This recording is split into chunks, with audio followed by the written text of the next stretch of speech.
Vamos a hablar sobre las constituciones de nuestra congregación. Como todos sabemos, las constituciones son la expresión de ese camino particular que caracteriza nuestra vida religiosa, Sagrados Corazones, ese camino particular de seguimiento de Jesús, que se enmarca, por supuesto, en la gran avenida que todos los cristianos recorremos en su seguimiento, pero que tiene una marca propia, que es esa que nos ha concedido el Espíritu Santo a través de nuestro carisma fundacional.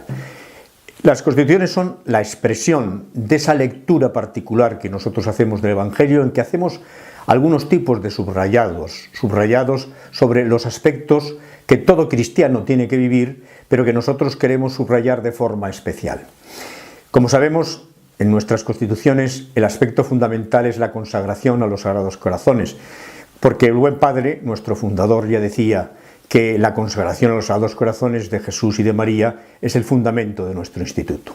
Es lo que nosotros expresamos hoy en día como contemplar, vivir y anunciar al mundo el amor de Dios encarnado en Jesús. En el corazón de Jesús se expresa ese amor encarnado de una forma clara, diáfana, y al mismo tiempo al que María ha sido asociada de una forma singular, como dice el artículo 2 de nuestras constituciones. Es decir, es en las constituciones donde encontramos el camino que hemos de seguir en el seguimiento de Jesús concreto, al que el Espíritu Santo nos ha conducido a través de nuestra convocación, es decir, la vocación que nos caracteriza como hermanos de la congregación, que nos une a todos en el seguimiento de Jesús a través de esta forma concreta, de esta expresión concreta que es la congregación de los Sagrados Corazones. Las constituciones a lo largo de la historia, como sabemos, han sido 7 para los hermanos. Estamos hablando de una congregación de hermanos y hermanas, pero sabemos que en un momento determinado hay una forma concreta para vivir la congregación dentro de los hermanos y otra forma concreta a través la forma concreta de las hermanas a través también de distintas constituciones. En un principio, ¿verdad?, las constituciones de 1817, que son las primeras, fueron las mismas, después ya, con ciertas distinciones para las dos ramas, luego ya se han ido, y la de 1826 también, pero luego ya se han ido separando. Entonces, sabemos que los hermanos hemos tenido 7 constituciones. En un principio, prácticamente hasta el Vaticano II, más que constituciones lo llamábamos la regla o reglas. Es verdad que siempre hubo constituciones, estatutos, incluso también hubo reglas, que esta era una expresión que nunca hemos acabado de distinguir dentro de la historia. Incluso también un ceremonial propio que quedaba integrado dentro de este conjunto que hoy en día llamamos constituciones.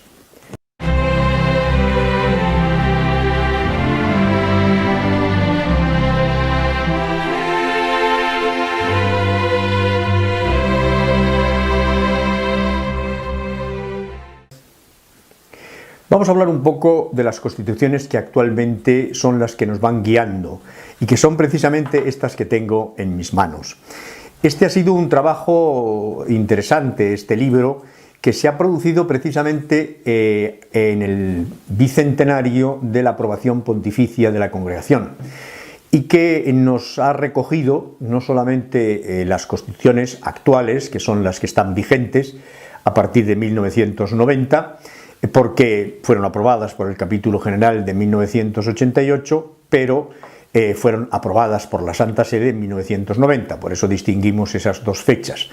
Este trabajo, repito, que es este libro que tengo en mis manos, es una obra que merece la pena porque no solamente, repito, contiene las constituciones y los estatutos, es decir, los 153 artículos de nuestras constituciones y los 109 estatutos, sino también tiene una introducción histórica de Eduardo Pérez Cotapos que me parece que merece la pena leer detenidamente porque a través de esa introducción se va viendo un poco la historia de nuestras constituciones, que es interesante conocer, porque tenemos que pensar que las constituciones en el fondo, desde 1917, bueno, fue un esquema, la de 1917 fue un esquema de las constituciones propiamente, porque realmente lo que urgía un poco era esa aprobación pontificia y entonces, como sabemos, el trabajo intenso de relación entre el buen padre, la buena madre y Hilarión, que estaba en Roma, pues dio como fruto esta especie de esquema de constituciones que posteriormente, en 1826, va a darnos un fruto más cuajado, más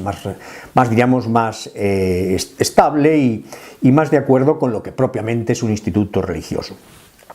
Pero tenemos que saber que esa es la que se conoce como regla de los fundadores, tanto la de 1817 como la de 1826, que después tuvo un cambio sustancial en 1840 porque ya no estaban vivos los fundadores y entonces, pues a partir de ahí precisamente se produjo una tensión muy fuerte entre un grupo de hermanas y hermanos y el resto de la congregación que desgraciadamente dio como fruto el cisma. Bien, pero teniendo en cuenta esto, las constituciones han variado muy poco, porque luego hubo una versión en 1909 y otra en 1928, sobre todo esta última para adaptarla a la proclamación del derecho canónico de 1917, pero ha habido muy pocas variaciones, es decir, eran variaciones de detalle. La gran variación sobre las constituciones se produce a partir de 1953, que, diríamos, el capítulo general pide una refundación de la regla. Eso va a llevar 11 años de trabajos y en el capítulo general de 1964 se aprueban unas nuevas constituciones, que se suponía que era una refundación de la regla. Pero la verdad es que esas constituciones que nacen en medio del capítulo del Concilio Vaticano II, esas constituciones no fueron capaces de recoger todo ese movimiento, digamos, enorme que va a producir el espíritu en la Iglesia en el Vaticano II.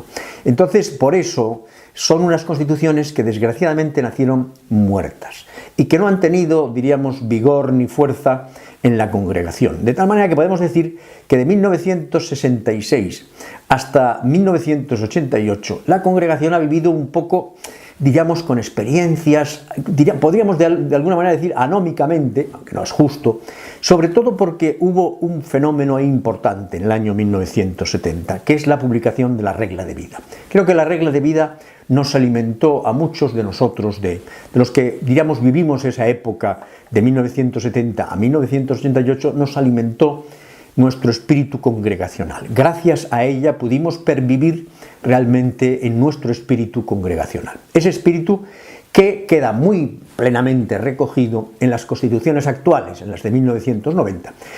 Creo que queda muy plenamente recogido porque cuando a mí me preguntan, la congregación de los Sagrados Corazones, ¿qué es? ¿Qué es lo que caracteriza a un religioso de los Sagrados Corazones? Yo les digo siempre, mirad por favor, leed por favor el capítulo primero de las Constituciones, vocación y misión. Capítulo primero que es común a la rama de las hermanas y a la rama de los hermanos. Ahí yo creo que en síntesis está recogido lo que significa hoy en día ser hermano y hermana de la congregación. Luego es verdad que tiene un desarrollo. Y especialmente yo, sobre todo diríamos cuando tengo que hablar a los novicios, les digo que se fijen de una manera especial en el capítulo primero, en el capítulo segundo y en el capítulo tercero. El segundo es el que está titulado como nuestra consagración, que es la consagración que nosotros realizamos a través de la profesión religiosa y de los votos, ¿no? Es decir, este capítulo y el siguiente, la comunión para la misión, que recoge en definitiva nuestro estilo de vida fraterna, son rasgos fundamentales de nuestra vida religiosa Sagrados Corazones hoy y que yo invito siempre a leer, releer, meditar, incluso rezar. Creo que es importante que sean esos aspectos que están ahí recogidos en estos capítulos, estos aspectos del seguimiento de Jesús concreto en la congregación de los Sagrados Corazones, los que caractericen nuestra vida. Nuestra vida debe estar siempre revisada a la luz de estos capítulos, porque es la forma concreta que tenemos hoy de vivir nuestra consagración religiosa, nuestro seguimiento de Jesús dentro de la congregación de los Sagrados Corazones.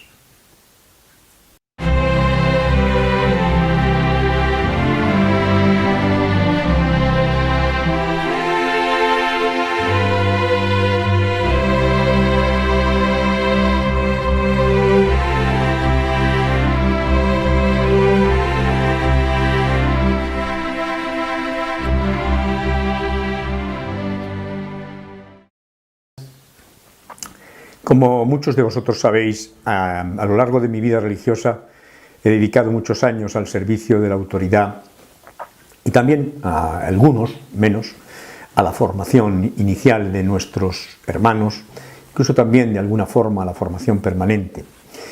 Desde 1990 me he apoyado mucho en esos servicios, en la lectura, en la meditación y en la oración con las constituciones, porque creo que es ahí donde tenemos que apoyarnos. Es verdad, es el Espíritu el que nos ha conducido por diversos caminos a entrar en la congregación, como dice el artículo 11 de nuestras constituciones. Y si nos ha traído a vivir dentro de la congregación, es porque estamos llamados a ello y debemos de ser fieles a esa llamada. Esa fidelidad siempre creativa, siempre evidentemente caracterizada por nuestra personalidad, por nuestra forma de ser, está muy apoyada en las constituciones. Debe de estar muy apoyada en nuestras constituciones. Por eso yo insisto mucho, ahora que, bueno, por mi servicio de maestro de novicios lo tengo que hacer, insisto mucho en mis charlas con los novicios, en que se basen y revisen su vida a la luz de estos documentos. Evidentemente, los documentos que significan las constituciones y los estatutos no son lo fundamental, porque lo fundamental es el Evangelio. Por otra parte, estos textos se pueden revisar, como se han revisado a lo largo de la historia, y seguramente se seguirán revisando. Pero se trata de vivir el momento de la congregación.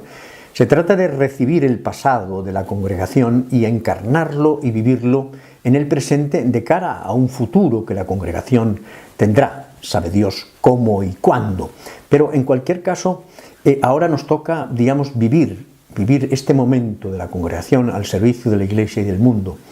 Y siempre las constituciones pueden ser un punto de referencia en el que apoyarnos, desde el que revisar nuestra vida. Por eso yo os animo a todos a que no sea un documento que esté ahí en nuestras bibliotecas y que lo dejemos, bueno, y que de vez en cuando lo consultemos porque a lo mejor no tenemos más remedio que hacerlo. Que sea más un libro de lectura y de lectura continua, de formación permanente continua. Porque también es verdad que, como dicen nuestras propias constituciones, nuestra formación no termina nunca. Sí, podemos distinguir entre formación inicial y formación permanente, pero la formación es eso, permanente. Si no estamos atentos a la evolución de los tiempos, si no estamos atentos a la evolución de la Iglesia, del mundo, de la sociedad, de la cultura, y estando atentos a ello, iluminamos nuestra vida con las constituciones y tratamos de responder y de vivir esos momentos concretos que nos están tocando vivir, podemos ir disociando nuestra espiritualidad, nuestro estilo de vida, nuestra forma de ser seguidores de Jesús, en ese camino fundamental que es el seguimiento de Jesús y que caracteriza a todo cristiano, pero dentro de la congregación. Si no unimos ambas cosas, podemos estar de alguna manera produciendo un estilo de vida un tanto esquizofrénico, un tanto, diríamos, disociado, y eso no es bueno. Yo creo que nuestra salud espiritual, nuestra salud religiosa, como hermanos de la Congregación de los Sagrados Corazones, está muy basada en una fidelidad creativa a nuestro espíritu, a nuestra vocación y misión. Y hoy la tenemos recogida en nuestras constituciones. Y por eso tenemos que ser fieles. Fieles personalmente, comunitariamente,